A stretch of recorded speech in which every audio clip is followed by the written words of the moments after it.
Credit. We can't live without it, and many of us can't live with it. In fact, right now, the United States of America and its people are kept alive by all the money we borrow. It's been called the democratization of credit, but for many, it leads to the democratization of dependency. Just look at all the ads on TV selling us more ways to take out loans. Behind our formal institutions and more powerful than our politicians is a hidden financial complex driving what the country's leading academic expert on the issue, Robert Manning, dubs our credit card nation. We're seeing people who are dependent on credit. We're seeing them trying to struggle and make their minimum payments, where their ability to pursue the American dream is how much credit the bank is going to offer them. Hey, it's only money. Other people's money, or what we call OPM. We're all living beyond our means. We're all living on credit. We're all living with debt, and it's growing every single day. The national savings rate is now 0. Americans spend more than we earn. It's never been like that before. And I have to deal with it also. I have mortgages. I have credit cards. I have all kinds of other loans. Meanwhile, my savings account is shrinking away. I started to make this film about other people's problems, and I realized it was about me too. I'm facing a credit squeeze that is as personal as it is political. The question, can we even live without credit cards? At some point in your life, you need them. You need them to rent cars, you need them to rent hotel rooms.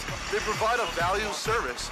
Look at me, man. Stop sending me credit card letters, man. I don't want any more credit cards. I already have bad credit.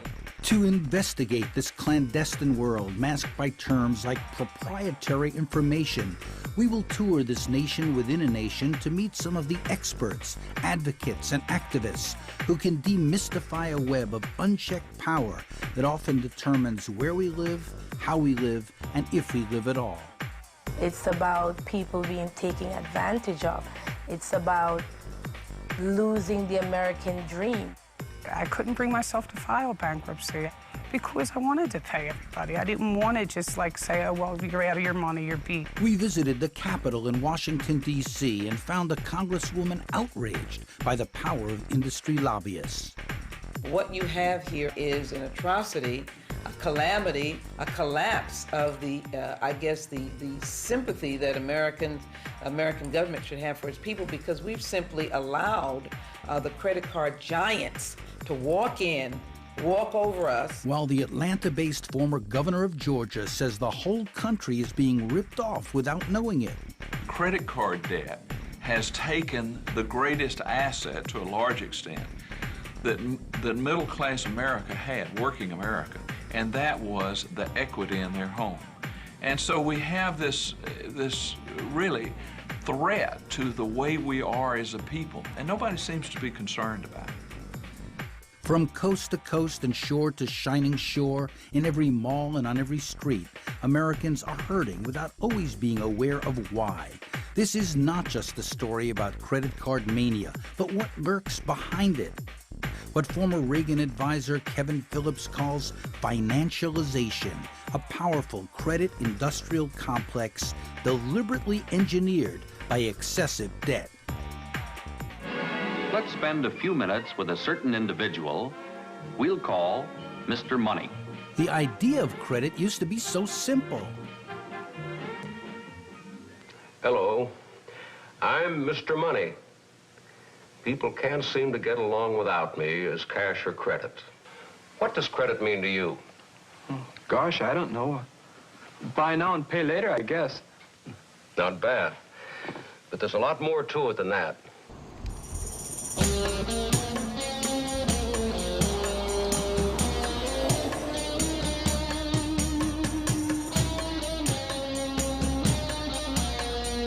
Today's our first day of freshman orientation. Over 2,000 freshmen from all over the country, and in fact all over the world, are here. Some have a little bit more familiarity of managing their own personal finances than others. And I start off here with an antique savings bank. We used to train children to enjoy savings. Today we're training them to enjoy how to spend. We're in the fight to save people's lives. People are getting into debt I mean, every day that's just way beyond what they can handle. And when you meet someone that's 18, 19 years old, and they're telling you how they're, $15,000, $20,000 in credit card debt, no one ever sat them down and explained, what it was like to try to get a job if your credit score was really messed up. I get the feeling a lot of times working with Dr. Manning that we're David and the credit card companies are Goliath. They have the mass media campaigns behind them, the lobbyists in Washington, D.C., and all we have is the truth. Manning's lecture the next day packs them in, a sign of widespread alarm about so many kids leaving college with an average of $20,000 of debt. Of this issue?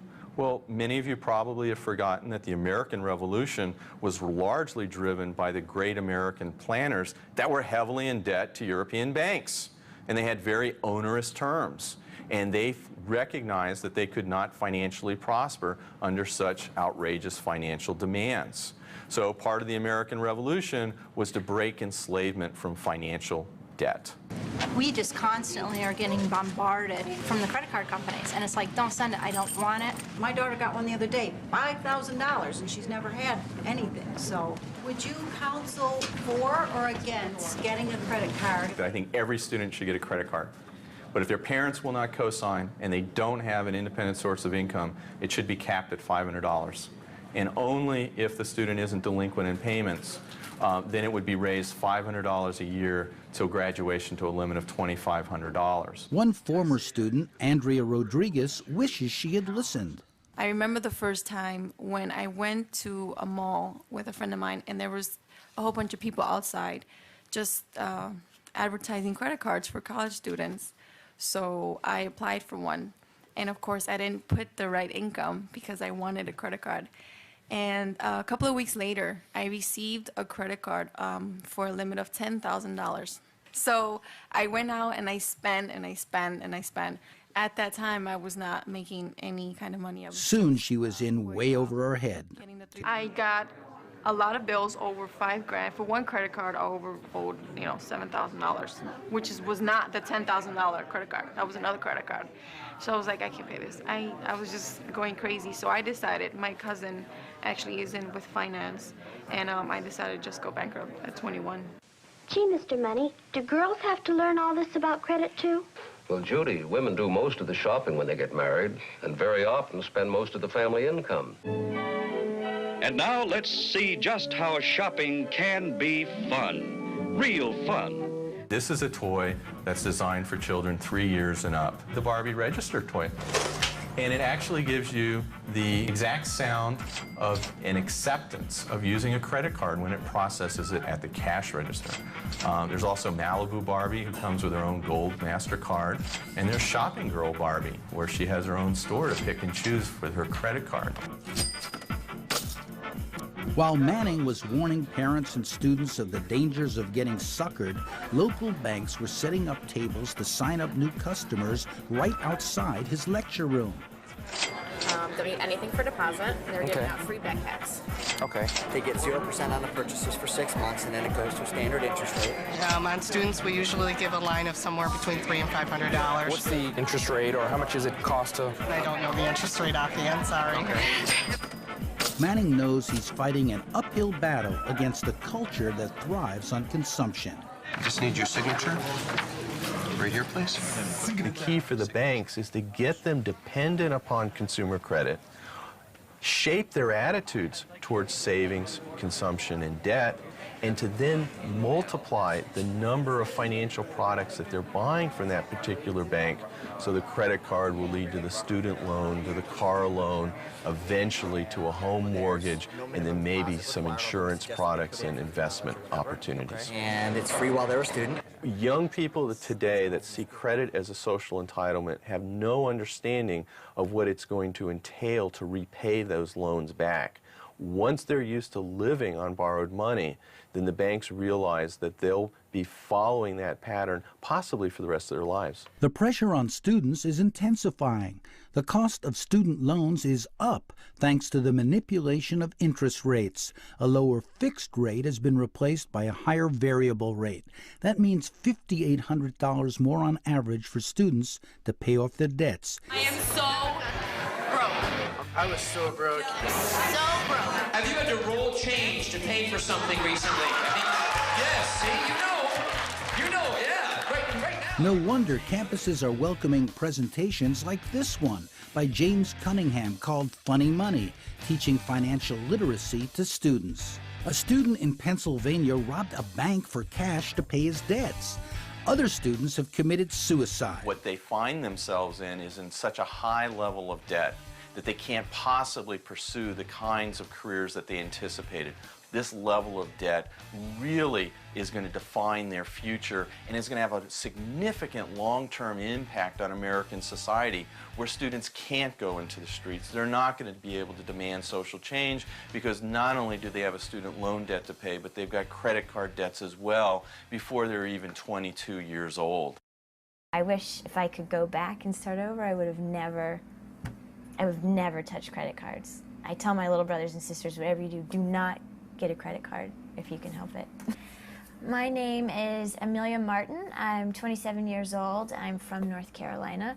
I guess about 10 years ago, I realized that I had accumulated a nice chunk, about $12,000 worth of credit card debt that I wanted to get rid of. I was 20 years old and I had a ton of debt already. And then I found these 0% cards, which made a lot of sense, right? That was like a way to beat the system, use the credit cards and not pay interest. Seemed like a really great idea. These are all my 0% cards that I'm not using. This one, those are both Chase. This one, you know, I have debt spread across all of these cards and I'm managing all of these cards. This one I just canceled, which was very exciting, but only because I made a payment late and they charged me a lot of money. You have to do a lot of research. They usually only last about a year. You have to pay everything exactly on time. You have to keep up with it. It's a lot of work. I have my day planner where I have, you know, things that I'm doing in my life, as well as when credit card payments are due and when credit card 0% cards lose their 0%. I don't know. It's a lot of work. I think in about 8 years I've managed to pay off $6,000, which is half of my debt, which means I guess what I have another 8 years. So it's going to take me 16 years to pay off $12,000. So I'm looking forward to the day when I don't have any debt. That'll be a good day.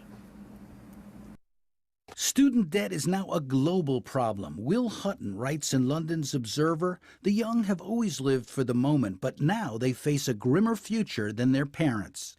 Some young women are selling their eggs to pay off their credit card debts. Who is a deadbeat in American society? Is it somebody who is least likely to pay their debts? Or is it somebody who's more likely to pay their debts? In credit card speak, I'm considered a deadbeat because I like to pay my whole bill in full every month. They want me to be what they call a revolver, only pay the minimum, and then they can sock me with interest of up to 30%. Wow.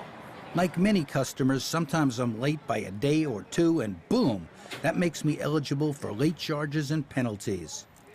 I don't understand, Mr. Money. How can you earn credit? To earn credit, first you have to develop your character. You have to be trustworthy. Today, trust has very little to do with it. What happened to good word or trust? Well, you don't have that anymore. You have credit cards. Now if you have bad credit, you can't get a house. And if you don't have a house, you're homeless. And then they blame it on you because you're lazy. That doesn't make any sense.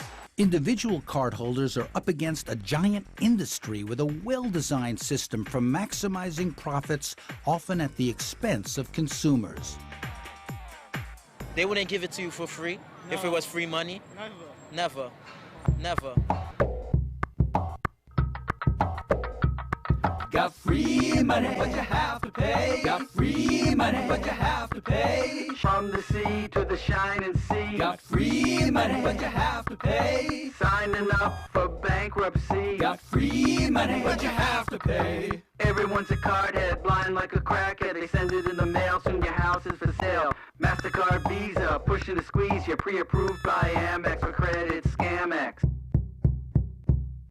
More and more sectors of the American economy recognize that their financial success is based on the success of the credit card industry.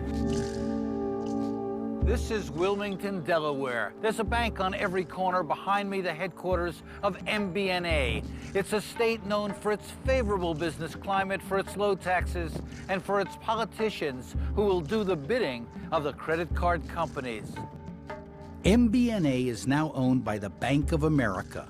Fewer and fewer banks, some say 10 in all, dominate 92% of the industry, supplying, get this, 1.5 billion cards worldwide held by 158 million card holders. That averages to 10 cards per person. The banks persuaded Congress to deregulate, leading to consolidation and higher prices. Pro-business court decisions allowed them to base operations in low-tax states like South Dakota and Delaware and end consumer protections against usury.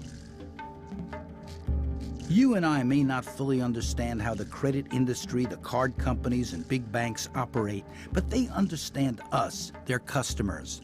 Everything here is very clearly thought out and premeditated, whether it's having conferences and think tank sessions about how to encourage people to accept more debt, to work with merchants, for example, to persuade merchants with empirical information that if your average customer pays in cash, that if they use a credit card, they'll buy 20–25% more. 3 big companies maintain vast databases on every American. They have more data than the CIA, says computer expert Daniel Gross. The credit card system as a whole is a huge threat to our freedom. But the really great threat isn't so much these corporations as our nonchalance in the face of the power they have over us. It's our indifference, our negligence, our ignorance that gives them their power and that makes them dangerous to us. Gross showed us how these companies present themselves. This is the homepage of the Experian website. Notice how it has all the friendly colors and it's very inviting, happy mom, happy kid, very friendly, non-threatening, and that's the way they want you to feel about the multi-million-dollar business they have making money on your information. We hear a lot about identity fraud and credit card scams against individuals, but not about fines and lawsuits against unethical practices by credit card companies, including deceptive advertising and improper fees. These credit bureau practices were riddled with abuses too. They've now simplified their products and the way they determine credit scores. Credit score is a number that is calculated differently by each credit reporting agency using a proprietary formula. Proprietary is another word for secret, which is how much of the industry operates. It decides on your credit worthiness and can often unilaterally change the agreement it has with you even after you've signed it. I don't bother reading most of the things I sign when I get them from my credit card company. You're a lawyer. Most people have difficulty understanding the amount of paper that your credit card company assaults you with. Multiple pages. The pages are at least 15 in number. The print is very small. And again, this is an example of drafting by a risk-minimizing lawyer. What the big banks and credit card companies understand that most of us don't is that our society has changed fundamentally. Consumer credit drives our economy, but where is it driving us to? Everyone is scrambling to pay their bills. In many states, you can take out a loan using your car title as collateral. We followed these 2 guys into a title loan store in Delaware. Well, we went in to get a title loan on Eric Penner's automobile here. The book value of this car is probably about $9,000.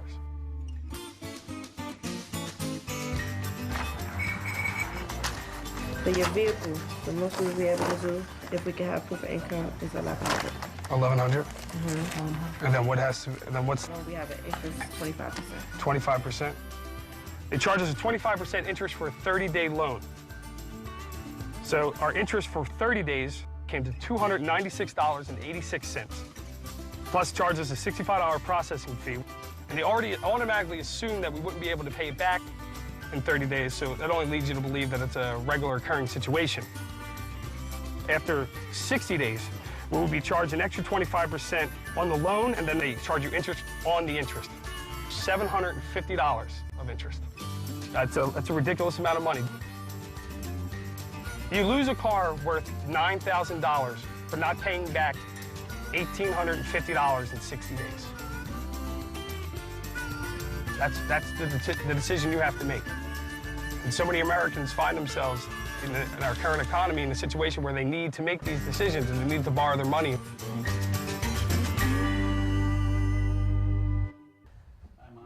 Hey. Hey, Gracie. My name's Michelle Best. I'm 32. This is my husband, Marcel, and this is our command central. We have 2 kids, 1 job, and a lot of debt. Basically, we started out trying with the best of intentions, trying to keep our monthly bills low, and we got this American Express card. We had $15,000 in the bank. Both of us were working, and then... I was completely against the credit card thing from the first. Well, then you quickly... Well, no. To me, like, you know, just credit cards, you want something, you save the money, you buy it. Because you know what happens at the end here. You pay them extra money. But then when you go from 2 kids... and no job and 1 job from 2 jobs and no kids, then you can't afford groceries. You can't afford things like shoes and clothes and things that you need. So I'm at home all the time. He's working, and I become in charge of the things we need. I come from an upper middle class family. I'm used to a certain level of income, and when the money dropped out, then that's where we went to credit cards. And we started out with this American Express card because he wanted to pay it off. And we lived for about a year completely in the black. Always paid it off. Paying it off. Struggling sometimes. In the last 4 years, this has jumped to $16,615, which is $615 over its credit limit, which means that every month we pay $234.41 in finance charges. Just on this one. We have 2 more. We pay for things like our computer on 18 months, same as cash. We use Christmas tips, whatever, to cover these. We make sure that we don't miss any payments because almost every single offer, if you miss 1 payment, then you get Boom. all of the interest lopped on. Just waiting for you, just like floodgates, right? They just attack you right away, you know? Just you missed one. Make one mistake, you know?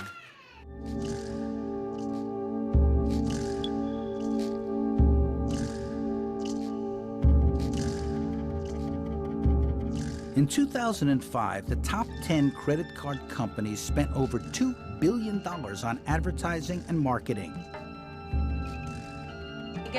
These are the offers that we got this week. The DMV's in on it because now I can pay Most of these don't even make it up the stairs because I ripped them up and throw them directly into the trash, which they're getting very clever with. They make it so difficult to rip these things up right away. I swear to God, I don't know what they do to them now, but you can't just rip them. So you got to go like, you know, do different ways. Important information for Marcel's finances from the company who just gave me my last card. And also my dog at home, Guinness Best, he gets pre-approved for credit cards through my family's Just wanted to see if it would happen. Your dog? My it dog. Happened. It happened. Guinness Best, who's since died, but he's very poor, no pun intended. But he still does get pre-approved credit cards in the mail, even having been deceased for a year. My deceased yellow lab, Guinness.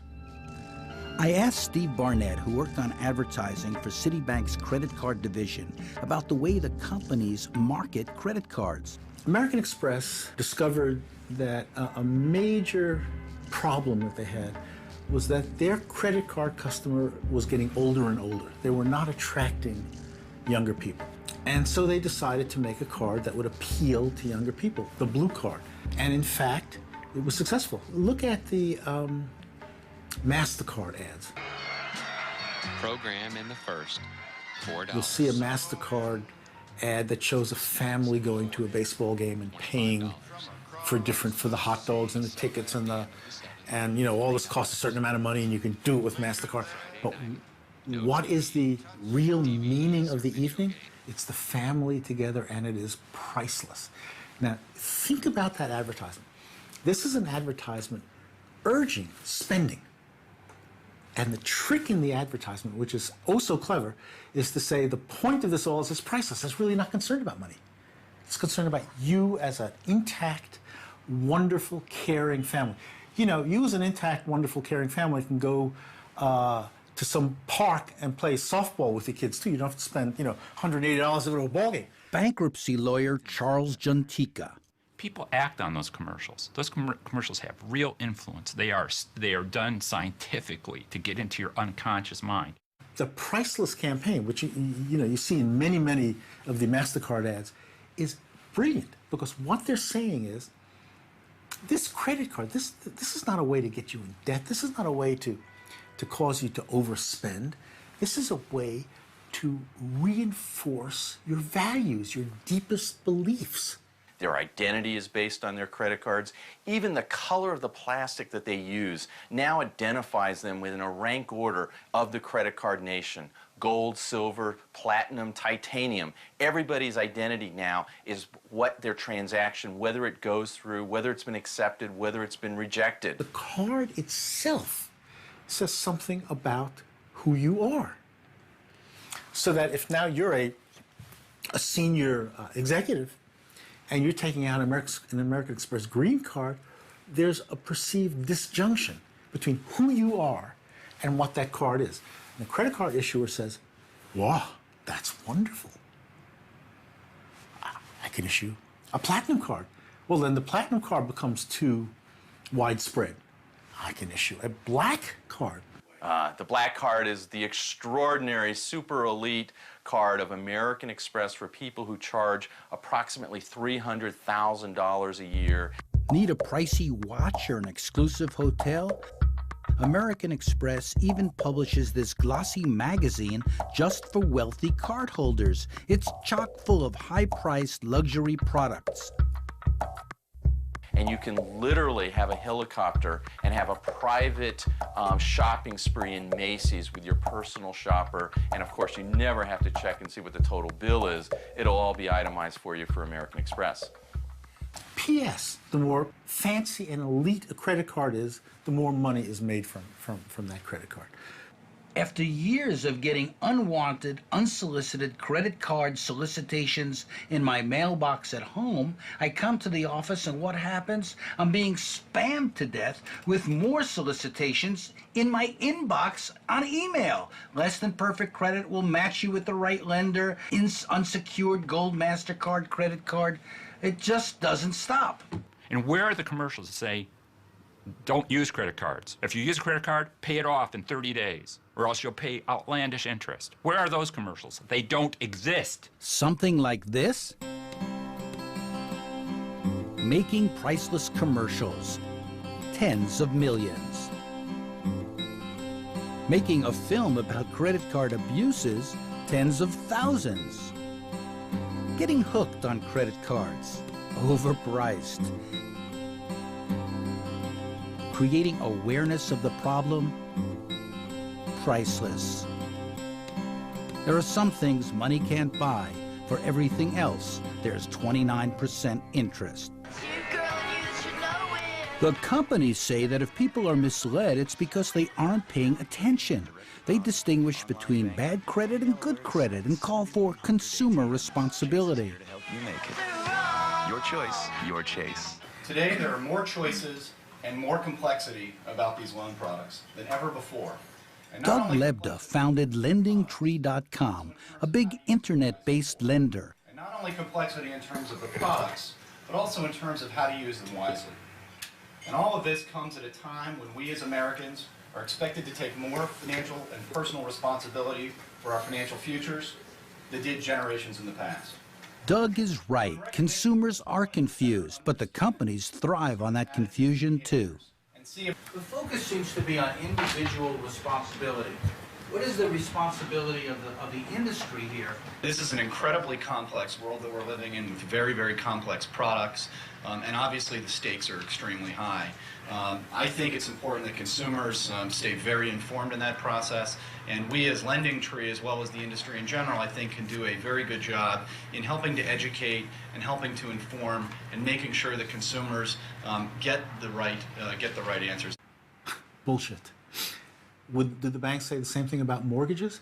Did they say, we'll give anybody a mortgage? No, they have pretty strict restrictions and criteria by which they determine a mortgage. But that's what they say. Any institution that lends you money is obligated to define the conditions under which they're lending you money which are commensurate with your ability Isn't to that pay. their responsibility? Don't they have a responsibility? Who's the they? The banks. Of course they do. lenders. Of course they do.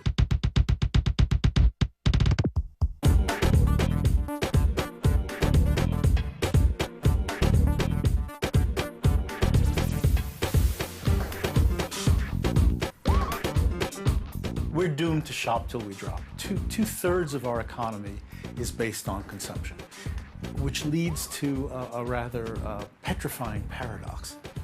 If we cut back on consumption, which obviously is good for the environment, it's good for a number of things, the U.S. economy collapses.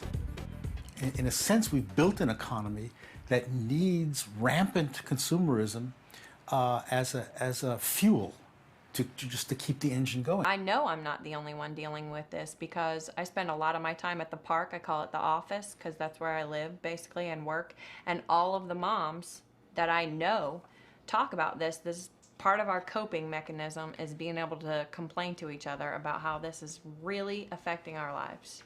Tops on the conversation list is always our financial situation.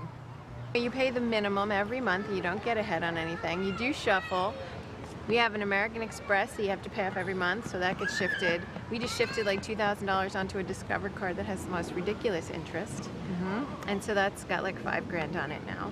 I just feel like everyone is kind of living above their means or struggling to get kind of what people could have years ago, like a house and a car.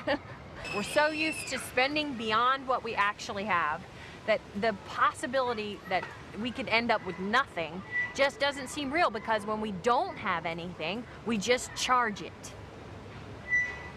I mean, anything can happen if people are spending fake money,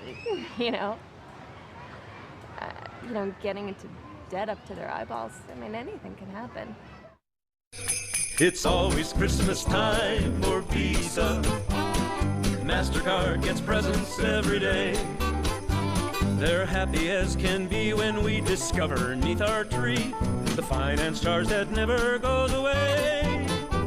As of Christmas 2005, the national debt stood at $8,179,165,267,626.42. Break that down, and each American share comes to $27,439.48, and that's per person. I'm going to be screwed. I don't like that at all. This debt increases on average $2.83 billion per day. The payments that we're making are the gift that keeps on taking and leaves us buried deeper every year.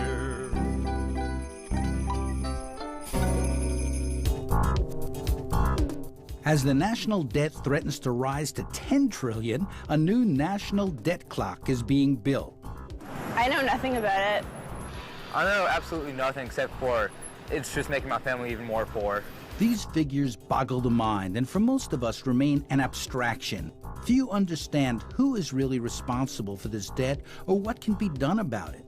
I know the figure behind me is what each family or each person in the family owes. I don't even make that kind of money. That's crazy.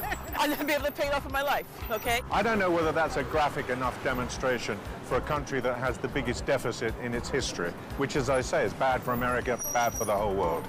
It is as if there are no limits on how much money the country and its people can borrow. The irony, capitalist America is in debt to communist China to the tune of over $200 billion, the largest amount owed to any country. They're never going to be repaid. Economic historian Michael Hudson, who worked for the Chase Bank, says the debt will never be paid back. Adam Smith said that no government had ever repaid its debts, and the same could be said of the private sector. The U.S. government does not intend to repay its trillion-dollar debt to foreign central banks, and even if it did intend to, there's no way in which it could. Most of the corporations now are avoiding paying their pension fund debts and their health care debts. The government and big companies may not have to pay, but people like you and me do and will. And our own collective consumer debt is staggering. doubling in the last 10 years. According to the Federal Reserve, it is now over $2 trillion.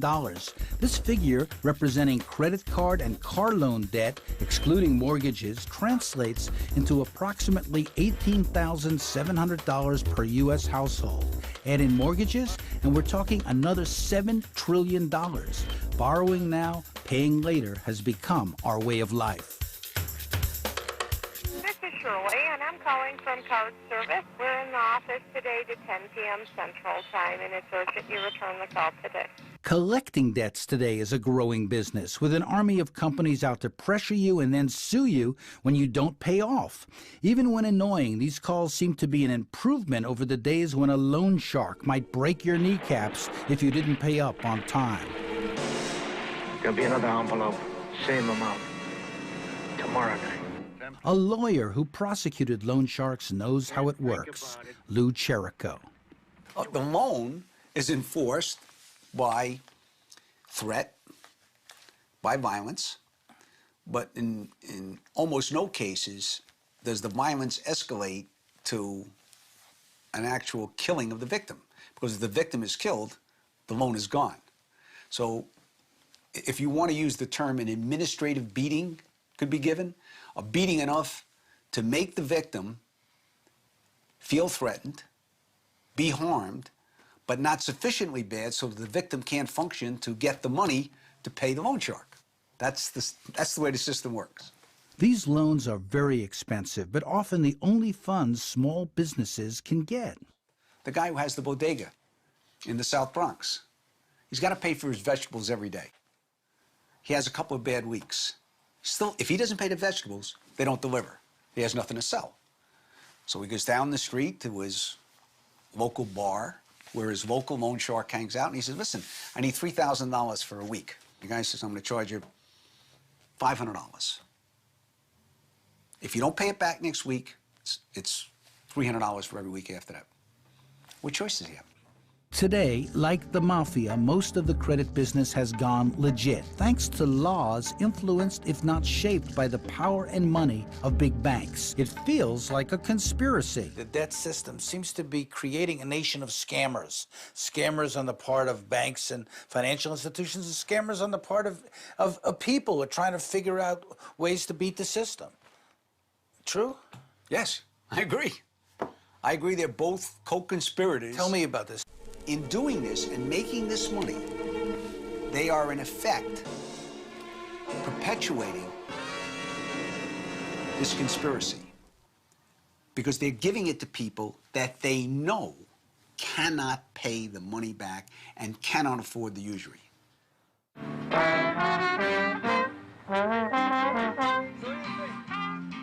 In front of a bank, musicians play Shop Around, an old song with a new relevance. Everybody seems to be in debt. Everybody seems to be behind in their bills. I am myself. Why is that, do you think? Well, taxes are sky high.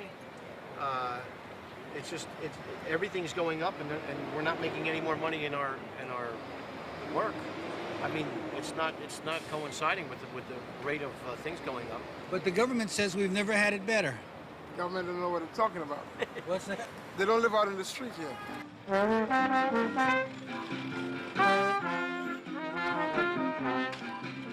To interview households who had incomes. Tamara Drought of the Demos think tank says that while financial education can help some people, it's not the answer, because credit card debt, which has tripled since the 1990s, is a symptom of other changes in the economy that it's rarely connected to. One, we're not going to educate our way out of this problem.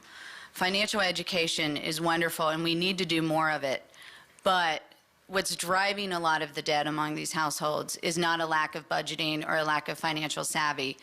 It's an economy that is increasingly stacked against them.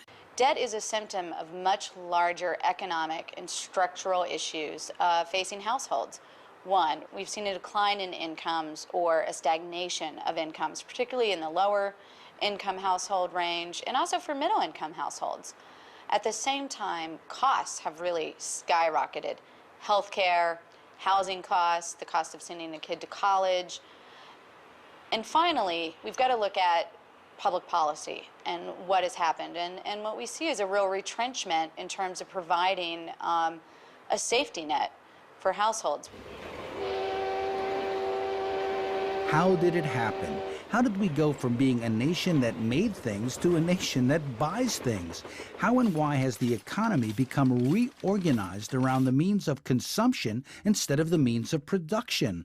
When did the mall replace the factory as America's economic engine? People have difficulty realizing that the new economic conflict in our society is between creditors and debtors. There's still a tendency of many left-wingers to think in terms of the class war and the wars between employers and employees. But the real economic war, where all the money is being made, is between creditors and debtors, because that's a free lunch. Credit and debt are transforming our industrial economy into one based on financial services and service providers. As the gap between the haves and the have-nots deepens, having property is often considered the only way to build wealth. The real estate economy is the centerpiece of the American economy. If anybody wonders why the American economy has survived the last half dozen years, it is because the centerpiece real estate economy has done so well. And isn't credit really central to that, and debt? Indeed. You do not purchase a high-priced home to live in, typically, without borrowing to buy.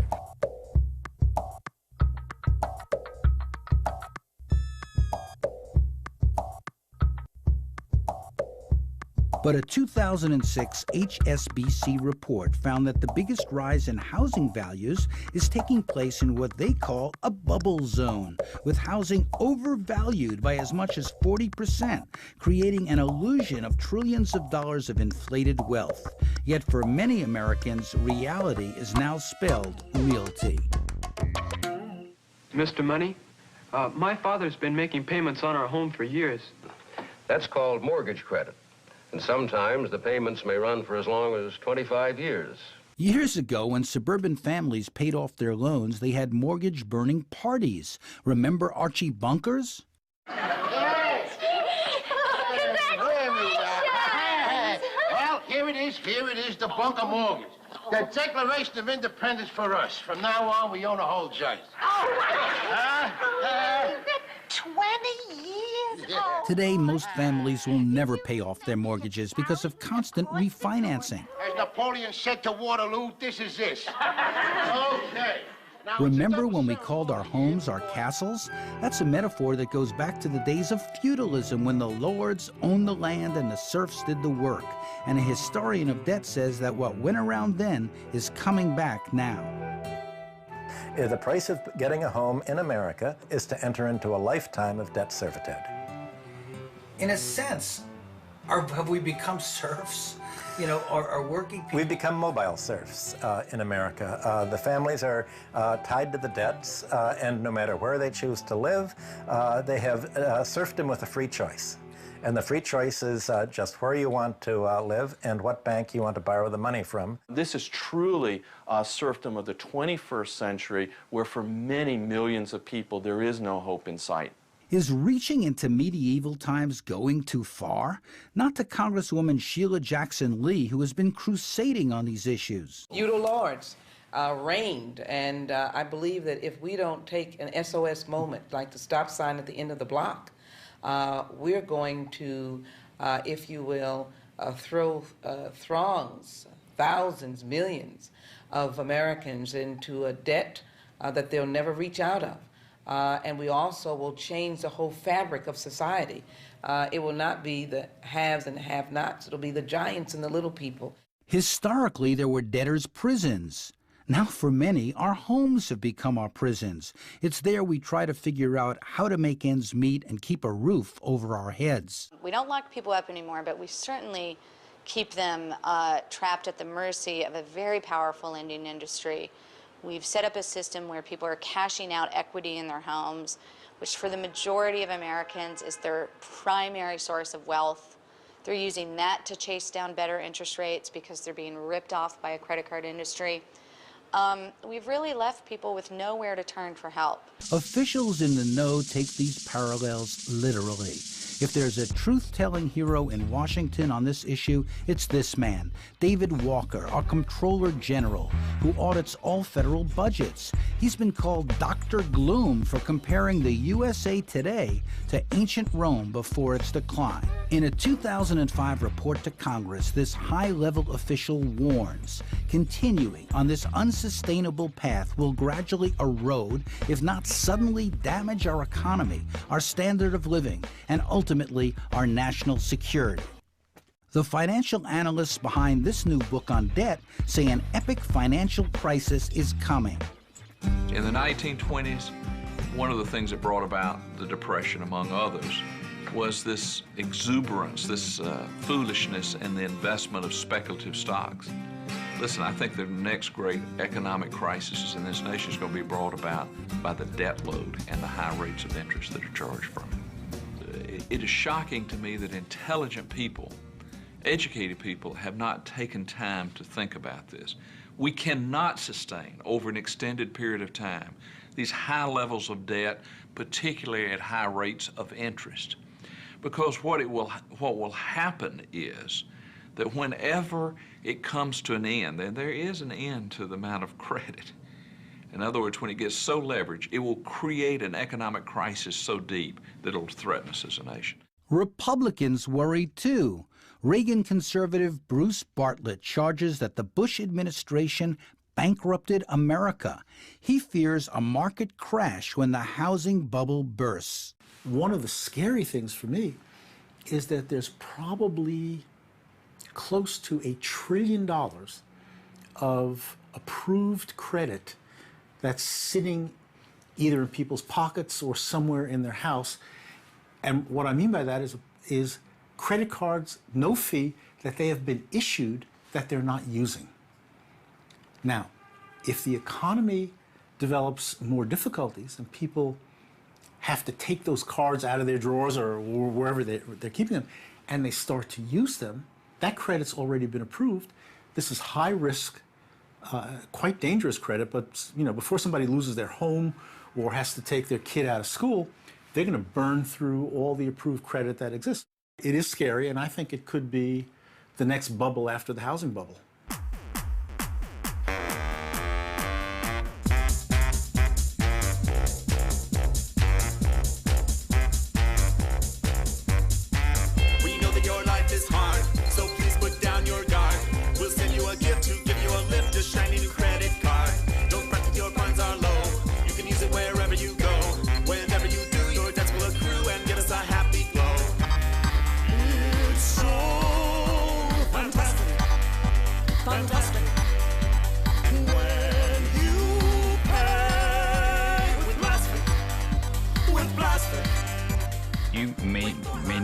You know someone. I mean, your coworker may look all sad and you think it's her boyfriend. It's really the fact that she owes $15,000 in credit card debt, another $20,000 in educational debt, and is getting calls all day and all night and can't sleep.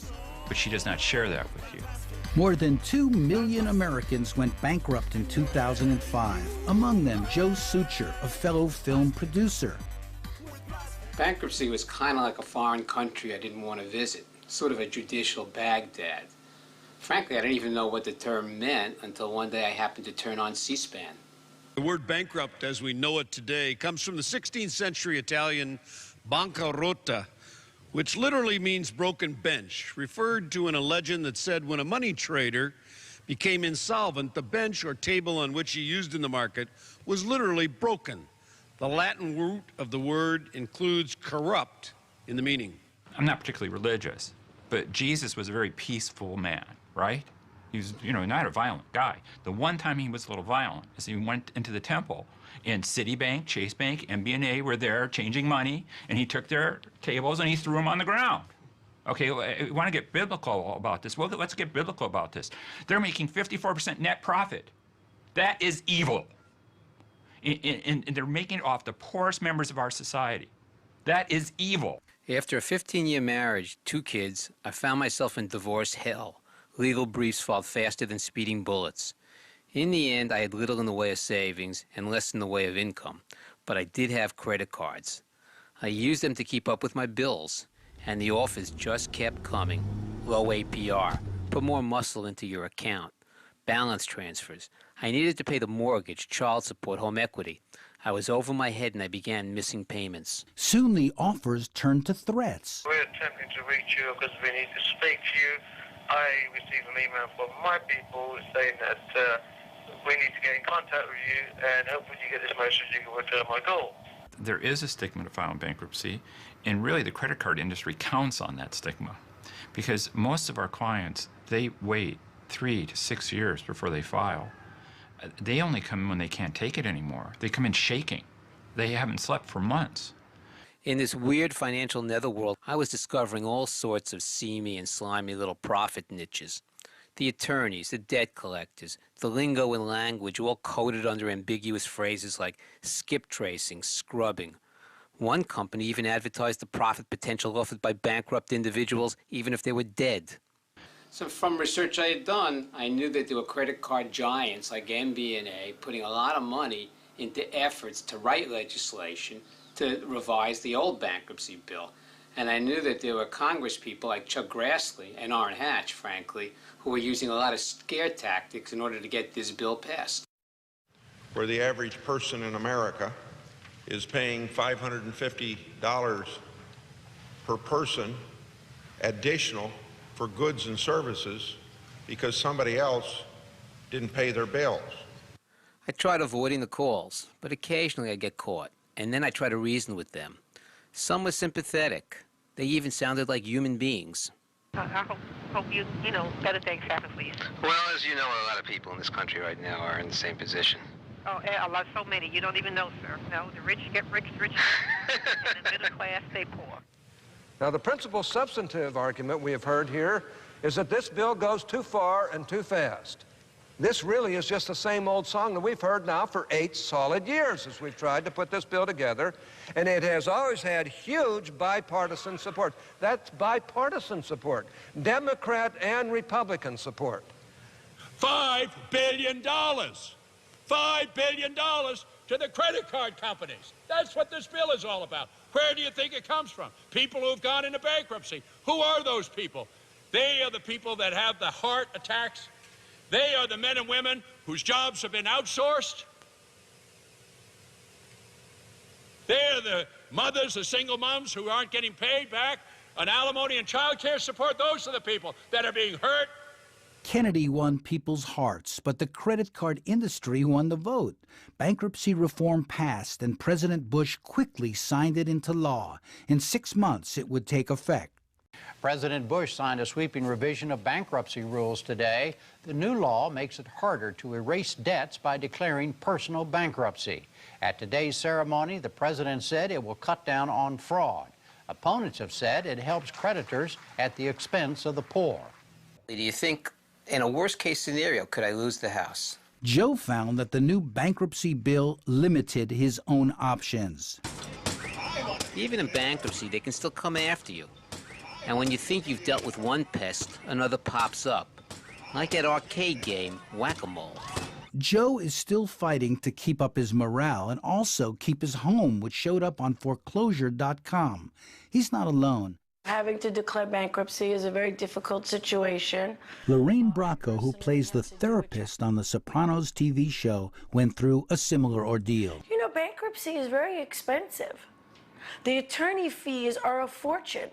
I blamed myself for getting myself in this situation. We think every actress or movie star or every rich person has no problems. And we're just like everybody else. If the bankruptcy laws become more difficult, you're going to find that the banks and the financial lenders all of a sudden will be saddled with assets, houses, whatever they can recover, that they really don't want, and they're going to have a lot of trouble disposing of. There has to be a reduction in the level of consumerism as people essentially go under in various ways. That triggers a vicious cycle of even more economic collapse. Now you have almost the perfect storm.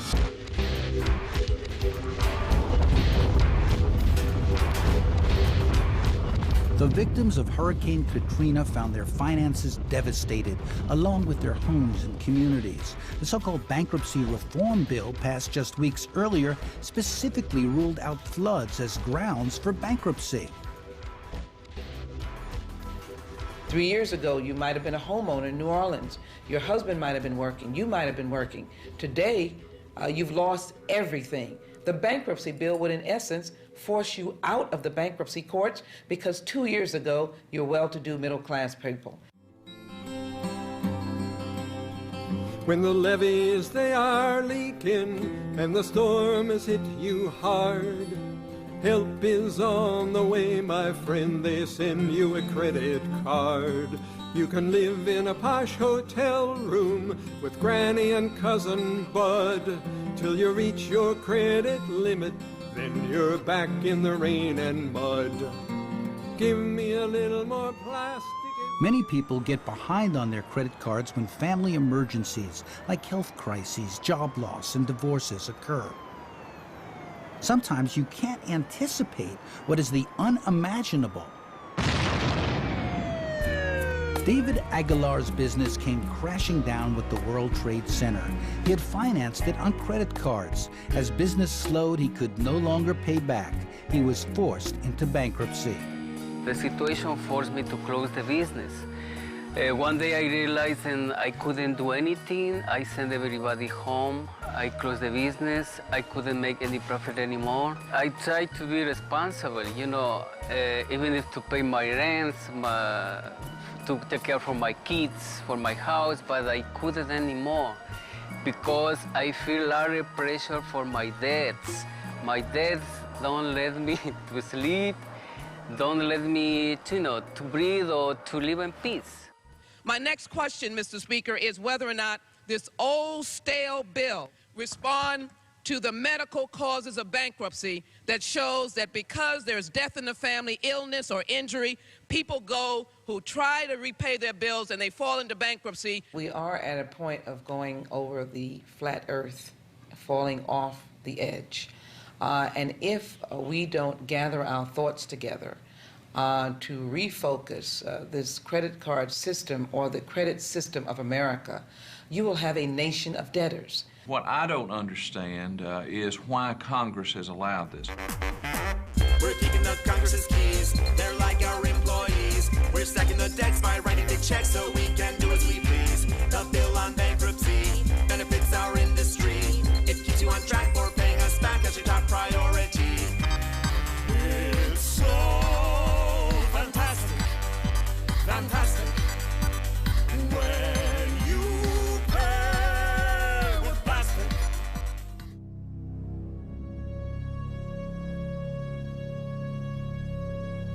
The halls of Congress, quiet, clean, official. Here's where the people's business supposedly gets done. How does money dictate policy in Washington? Well, it's unfortunate, but obviously it buys media time. It also buys constant mail efforts. And also, obviously, you support candidates who will ultimately come to the United States Congress who may vote your way. The largest contributors to political campaigns in America are the financial institutions. The second largest contributors are large real estate developers. That means that if you're running for office, you have to get elected by promising to support policies that are supported by the real estate sector and by the financial sector that lends to the real estate sector. So the politicians are pretty much bought. And the credit card industry is the leading profit engine of the banking industry, generating pre-tax earnings of over $30 billion annually. Some members of Congress do worry about the debt problem. They know we are living on borrowed money and borrowed time. This is a multi-billion-dollar industry. They are making more dollars on the excessive fees than they would at any time on the alleged goods that you are supposed to be buying. This is, of course, a calamity waiting for the Congress to wake up and provide some relief. Some have stood up to the card companies in fiery hearings. Since this bill was written, Mr. Speaker, Enron WorldCom, Adelphia, United Airlines, LTV Steel, Kmart, Polaroid, Global Crossing have filed bankruptcy, and they did not have to use a means test. Does the time old has stale expired. bill deal with Gentlelady the will loan suspend. sharks? This is a travesty and should be defeated. Well, you know, when you spend upwards of $4 million, and I think that was a low number by the credit card companies, to get their bill, if you will, this was one of the more well-funded legislative initiatives that has probably come through the United States Congress. It's much worse than even Congresswoman Jackson Lee realizes. This new book reports that the bank spent $36 million lobbying on the bankruptcy bill. Credit card companies added another $13 million. Accounting firms put in another $6 million. And business associations added almost $100 million. That's $154 million in all just to get one bill passed. Ohio's Bob Ney is among the leading Congress members backing industry-supported bills to undercut or preempt the power of states to regulate high-interest loans. His days in office may be limited because of his links to the scandal involving super lobbyist Jack Abramoff. Most of the protections of debtors are now to be found in the library. You can go and you can find the old legislation and the old laws, but part of the idea of free markets means that you've taken away the protection of people. Travis Plunkett is a veteran lobbyist for consumers, trying to counterbalance well-funded industry influence peddling. This is the Hart Senate office building. A lot of the discussion, a lot of the wheeling and dealing isn't done on the floor of the Senate or the floor of the House. It's done in these office buildings or in restaurants nearby. And the major decisions regarding whether legislation is green-lighted or red-lighted, they all, that's all done behind the scenes. Yeah, lobbying is to a large extent personal relationships. Former Georgia Governor Roy Barnes encountered bipartisan lobbying to scuttle a predatory loan reform bill he signed. He said the credit card industry used personal pressure. They hire very good lobbyists who have long-standing relationships. One of the lobbyists that was hired in some of the predatory lending was one of my best friends, and they knew that. Most of the lobbyists work from Washington's K Street in the law firms and government affairs offices of big companies. Some serve the 10 banks that control the credit card industry and do its bidding on Capitol Hill. The congressional committees that regulate the industry are usually dominated by members from the states where the credit card companies and other banks operate. It's not a partisan issue. Both sides, Democrats and Republicans, have fallen into this protection of an industry that I don't really believe needs protection. That's bipartisan support, Democrat and Republican support. The people who listened to the credit card companies ignored consumer organizations and women's groups and civil rights groups and unions and passed a very harsh bankruptcy law. It came from both parties, both Republican and Democrat, so it is not a partisan issue. Well, what we've seen with this kind of financialization of the American economy, where the democratic system and so many democratic institutions have been co-opted and literally bought by the financial service industry, is that we're seeing a big backlash from the American people. Up against the industry's economic clout and political access, you have a handful of consumer advocates, like the Center for Responsible Lending's Josh Nasser. For every time that I'm able to meet with a member of Congress, most times that member of Congress has met with tons of industry people already. Most people think most policies are decided inside the Congress, Right. Like you see on C-SPAN. But what really goes on up here in terms of, these issues we're discussing? Well, the truth is that a lot of decisions that are made here by the members of Congress and a lot of the conversations that the lobbyists have with the members of Congress are made in clubs like here, which is the actual Republican Club, Capitol Hill Club over here. And there are tons of fundraisers every night, and this is where the lobbyists really get one-on-one time with the members of Congress. And a lot of decisions are made, a lot of deals are cut in these buildings right here, not in the Capitol. When the lobbyists come in, what do they bring with them? Well, they have to make a contribution to attend. A lot of times it's, $500 to $1,000 per individual, per event. Gays versus Bush! Save Social Security! Where's our money at? Citizen activists like members of ACORN representing poor people also try to get their voices heard. You know, when I was 16 or 55, I earned $5 an hour in a factory. But we can't afford to live like this. Right. Well, it's better than nothing. You know what? You should have never, because it is nothing. It is nothing. It is nothing. No, the civil conversation is done. Now, who are you up against? You are up against powerful forces, a big industry, big budgets, big lobbyists. They go to meetings. Guy was telling me he goes to a meeting with guys giving out checks with thousands of dollars. When they have committee hearings, they'll have one panel for the banking industry and the brokers and so forth. Then they'll have another panel for the consumers. We'll fly someone in from Minnesota or something, a person who has been victimized by predatory lending, to tell their story. I mean, this is heart-wrenching, but by then the bankers are gone, the brokers are gone, and members of Congress, some of those are filtered out. It might be after lunch. They don't give a darn. Really, it's all about money. If you can't maintain a certain amount, no bank is gonna let you have a checking account. So when you gotta cash a check cause your kids need to eat, there's a check cashing place about a block up the street. When the money's tight, you don't have to wait. There's a 500% interest rate that you keep rolling over on that payday loan. And if you can't afford the freezer, you can rent to own. You gotta make those payments, bro, you can't miss one. You can buy it 3 times over by the time that you're done. If you do miss a payment, they will repossess. And when your ice cream melts, it's gonna make a mess. Cause they're predators. They keep devouring more and more. They're predators. They're getting richer by preying on the poor. When you get a check and you don't have a bank to get the money immediately, you can't wait. It's not like you get paid on Fridays, you're getting cash, and you go take care of your business. You're getting a check. What am I gonna do with this? I don't go to the bank because I don't have an account there. They give me the runaround about this, that, and the other. Gotta have $300 in a bank to start an account and all this. So I go to the check cashing spot. That's the scam. That's how they catch people. Check cashing stores and tax rebate joints are everywhere in poor neighborhoods. Traditional banks are not. We're in the center of Bedford-Stuyvesant, Brooklyn, which is one of the largest black communities in this country. You have signs all over the neighborhood that say, no credit, bad credit, no problem, come to us. Need fast cash, come to us. Sarah Ludwig works with a group that sees the credit crisis as an issue of economic justice.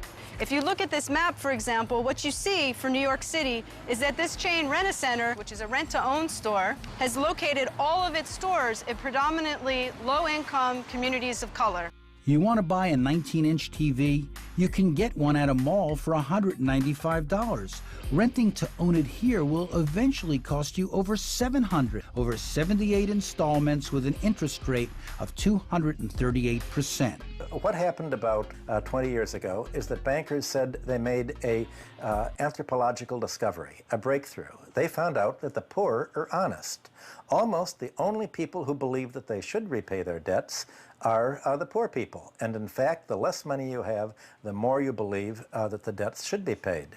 What this means is that even though the poorer you are, the higher the interest rate you pay, the poorer you are, the greater the likelihood the bank has that you're going to repay the debt. We're in front of one of the largest tax prep chains in the country, H&R Block, which offers instant money to people. Come in and get your taxes done, and we'll front you your refund and any earned income tax credits you're expected to get right away. You'll get it in 1 to 3 days from us. What's the interest? The interest rate is anywhere between 40 and 700% annual percentage rate, because these are very short-term loans that are being made by some of the largest banks in the world and siphon out $1.6 billion a year for tax prep and loans. H&R Block, Jackson Hewitt, Liberty Tax, and all these independent tax preparers are basically functioning as brokers for these very large banks. And what you really should see behind this storefront looming are some of the largest financial institutions in the world, particularly HSBC. Banks like HSBC don't like to answer tough questions. They refuse to talk to us on camera, even after one spokesman confirmed that the bank does finance rapid tax refund loans. He claimed the loans are not expensive and help consumers. Members of ACORN say that neighborhoods in Washington, D.C., a few miles from the Congress, are being devastated by mortgage scammers who engineer the gentrification of poor neighborhoods through what's called subprime lending. Poor people end up paying higher interest. The real estate industry calls subprime their hottest segment. It's not about race and so forth anymore. It's more of a class separation in this country. And the very, very wealthy continue to thrive and survive. The rest of us are just trying to scratch and make it. Josh Zinner and his small team of legal aid lawyers is barely coping. Here in New York City, we have a foreclosure prevention hotline, and we get calls from all over the city from low and moderate income homeowners who are at risk of foreclosure, particularly from predatory lending. And we're just getting deluged these days. Foreclosure rates are very high.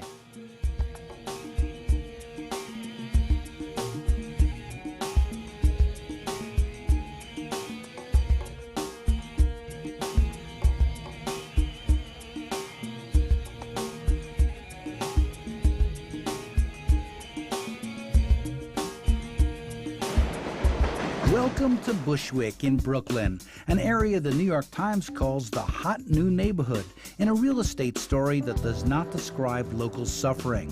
Rick Echevarria's community organization is fighting to help people stay in their homes. Debt is profitable.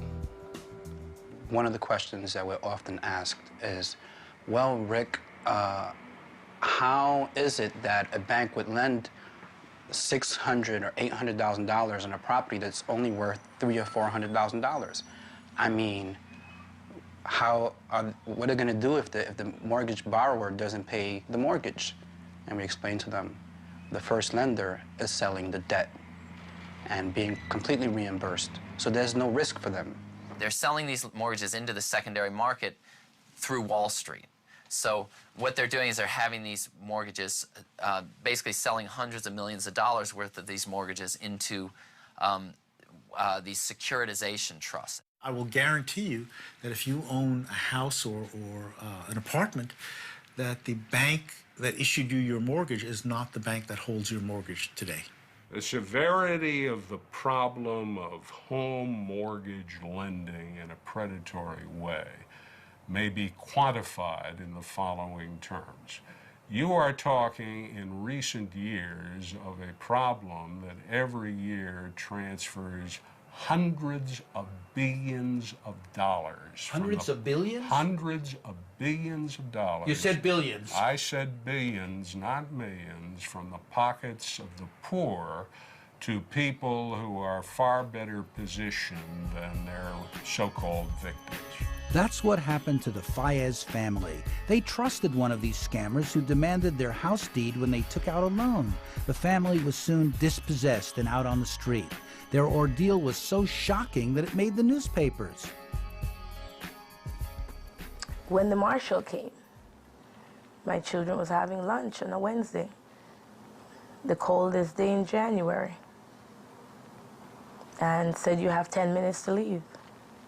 My children had suffered nightmares.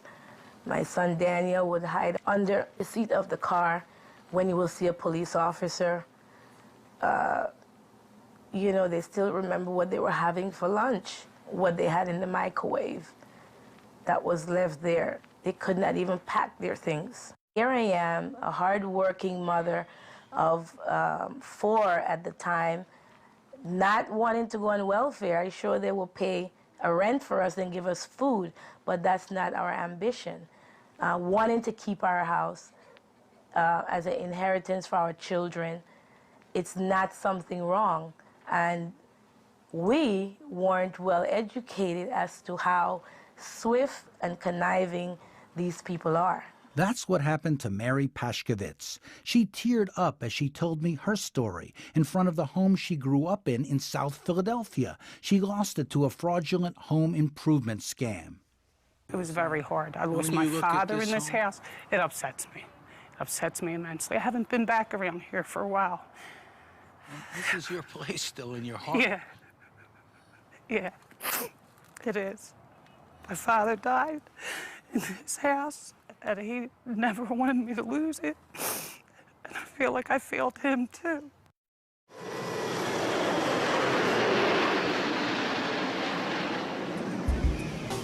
The military, including soldiers just back from Iraq, are also being targeted.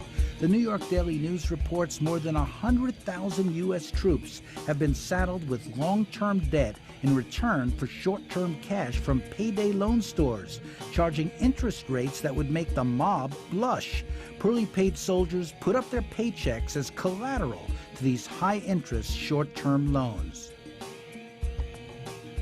Here in the Norfolk region is the largest naval station in the world. Plus you have the largest naval amphibious base in the world. And 3 years ago, there were 3 payday lenders in the area. As of yesterday, there are now 26. I know some guys that keep using it and using it and using it.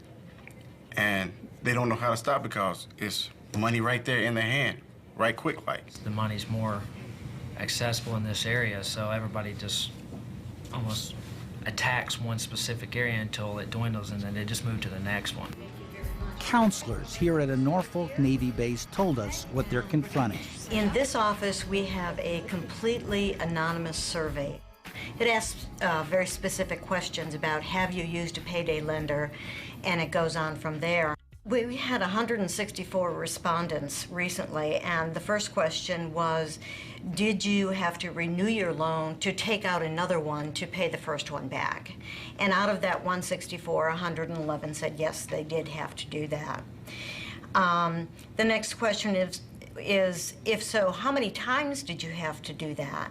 And they range from, we only did it once, 13 people only did it once, to one person who had to roll over that loan 40 to 60 times. One person said, I hopefully will never do a payday loan again. One person said, I was living off payday loans.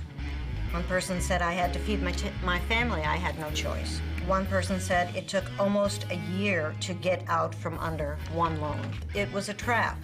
They are designed to force dependence. In the future of our country, waves of destructive forces will continue to batter against our foundation.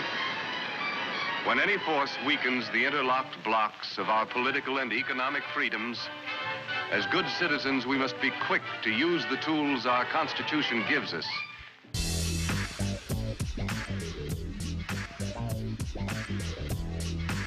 We have people come into our office look like this all the time. They're going, hey, dude, can you get me out? There's 90% of the marriages end on money problems. Conservatives like Nashville radio host Dave Ramsey encourage cutting up your credit cards. These things are gone forever. We're gonna have a vasectomy. We're gonna discover freedom, baby. That's right. We're gonna get rid of the titanium card, right? Oh, out of here, baby. Bank of America. Yeah, I got an American flag in my car. That'll do me just fine, thank you very much. Here's a platinum card. Capital One, let's make it into 2. What do you think? Right? This has been going on long enough. Evil triumphs when good men do nothing. We can stop this conspiracy by disregarding the advertising, disregarding the hype, and disregarding the easy way out to take money that when you borrow it, you know in your heart, you know you can't pay that money back. People make mistakes. We all make mistakes. We're only human. The second chance comes when the judge turns around and says, Miss Bracco, you have used this system in the right way. Congratulations. I hope for you a brighter future. In Atlanta and other communities, there are public access TV shows focused on educating consumers. We have in America a system of financial apartheid. Legal aid lawyer Bill Brennan uses his show to denounce ripoffs and urge communities to fight back. If they send you a piece of mail, throw it in the trash. If they knock on your door, call the police, because they'll steal from you. They do things with a pen and a paper, what we would not allow to be done out here on the street with a gun. In Brooklyn, an expanded credit union serves the community with free tax preparation as an alternative to predatory lenders. It's a great alternative. We're a not-for-profit organization. We're cooperatively organized. We make just enough to cover our expenses, provide the service, and we return the extra to our members. We're not here to make money off of our members. We're here to serve them. What we need is good, firm, but balanced regulation and legislation. We can't get it in Congress. It is very clear that the hope for the future is help at the state level with state legislatures and state attorney generals and nonprofit and community groups that are organizing and entering together with consumer organizations and demanding a fair and more equitable society where the cost of credit is based on what the true cost really is. All the problems that we're seeing are just ripe for a really large organizing effort, and that it really, cries out for people to band together, because this is affecting so many of us, and it just needs to be identified, I think, as an issue that many of us can rally around. It's an economic justice issue, it's a civil rights issue, and it's a question of just basic fundamental fairness. It's really frustrating to see people's lives being destroyed because these guys are seeking the buck. They're chasing revenue, they're chasing profit. It's net income to them. But to us, it's people's lives that are at stake, and so that's the fight that we're in here. I think that this issue can be a catalyst of bringing folks together behind a single idea, and that is that these abuses have to be changed and they have to be stopped. If I were thinking about running for president, and there'll be somebody that come along, and I'm not, I've gone straight. If I were thinking about running for president, I would make this a national issue, and you know why? Because everybody would understand exactly what you're talking about. My tour of our credit card nation was ending. How depressing to find so many people suffering and to realize that I'm part of the problem.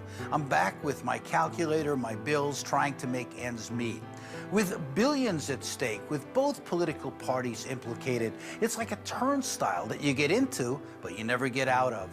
What can break through and create a sense of national outrage about credit scams and predatory practices?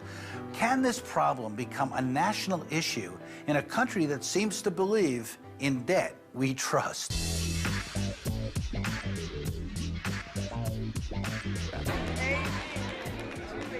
Some household would be freed Yes. from the burden of debt. Yes.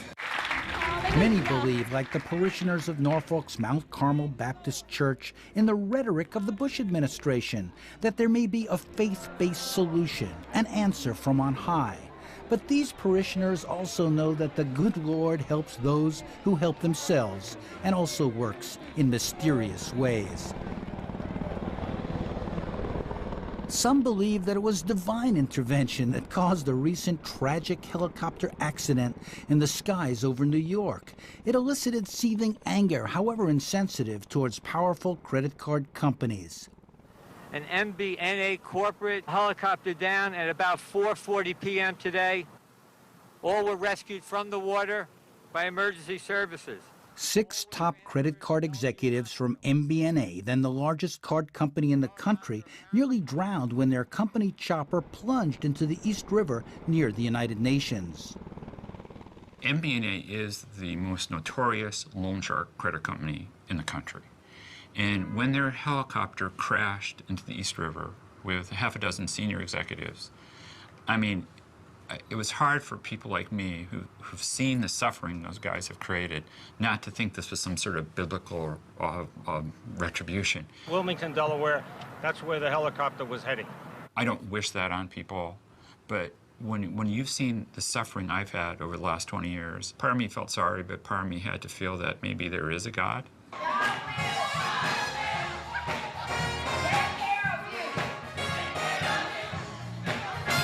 Back in the South, like in Norfolk, Virginia, where the civil rights movement is remembered, a new cry for liberation is being heard. I see this as a movement towards liberation. And that's all the civil rights was about, liberating people. What he's teaching us is being free from the enemy, which is debt. We have a president who says he believes in faith-based solutions. Yeah, I heard. Now, you have one, but Exactly. they're not listening in Washington, are they? No, they aren't. They aren't. And so it has to start on this local level, and people like you and other people who are concerned about our problem keep voicing it, then the people, I believe, will catch on. Jamie is out of debt.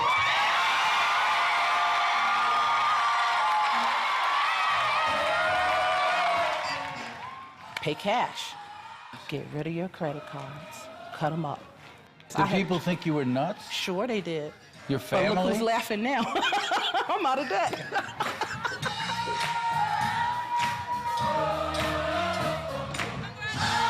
In the end, it will take a coming together of all segments of the American people, poor and middle class, white and black, left and right, to press the politicians and the financial institutions for liberation from debt before the bubble bursts.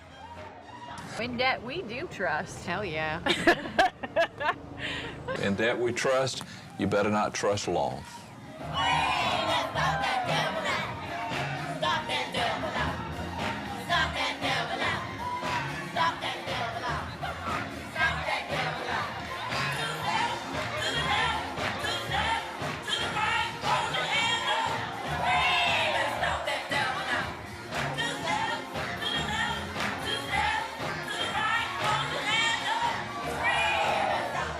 The U.S. government is in the red, big time.